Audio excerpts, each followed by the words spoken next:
Hey, I'm back, and this video is gonna be about my new painting. So, backstory is I went to the doctor's office and the whole entire office was filled with paintings of poppies. They were so beautiful, but this one specific painting caught my eye, and so I have to recreate it. Mr. Betts let me take home a big canvas.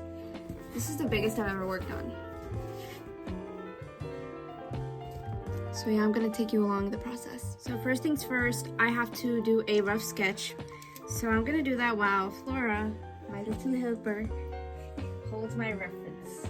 Thank you, huh? This is what she's gonna sketch.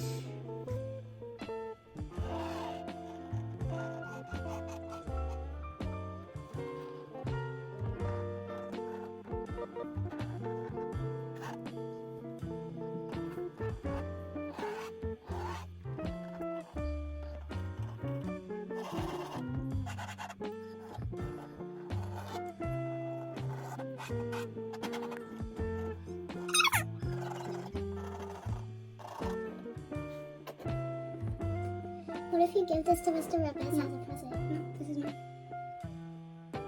Just imagine if you gave it as a present. I said imagine. I did not say give it to him. I said imagine.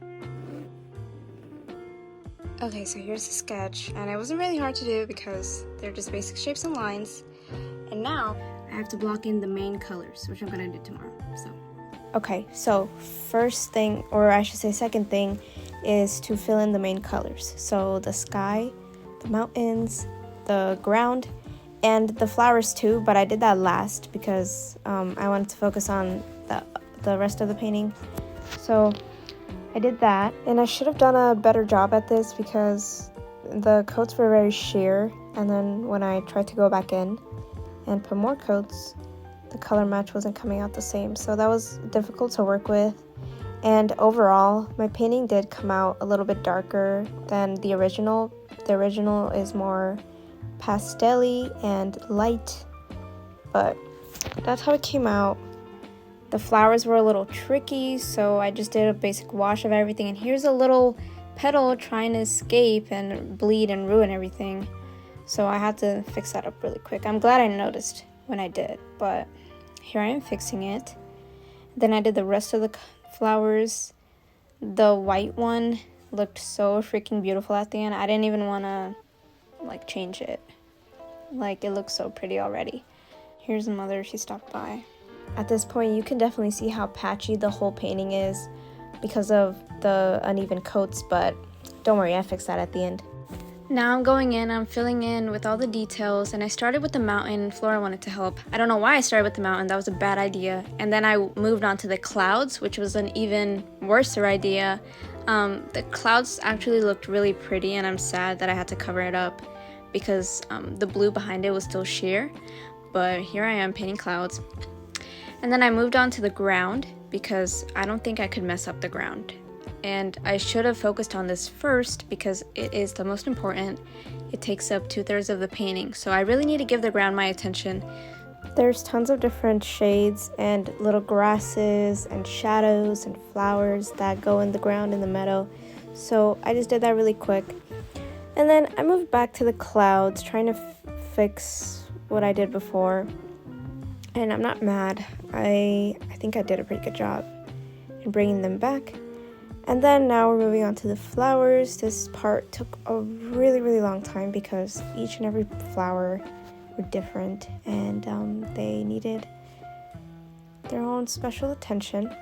Here's me on the last day of working on this painting. And do you see my hair? I got a blowout right before this.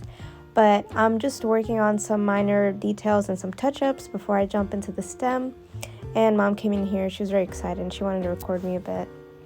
The stems were a little bit tricky because the first time I did it way too dark. The color is a really dark shade, and so I went over it with a lighter shade, and then finally I had to go over it one more time with the highlights of the lightest shade of green. So that took me a good minute, and it's funny because the clock in the back is going literally 90 miles per hour. And finally, I was done. Oh, I was so proud. I was so happy. Here's me signing my name. Before I get to mention, the original painter is named Shirley Novak. Here she is. And here's some of her other works. They're mostly Poppies, which I really love. But here's the finished result. And I'm so freaking happy and super proud of it. I can't wait to put it up on my walls because it's currently at school because Mr. Roberts wanted to put it up in the glass case. But here's a little close-up of all the flowers and details. Here's a side-by-side, and I know my picture's inverted, but I think I nailed it down pretty good. But here's the finished result, and thank you for watching.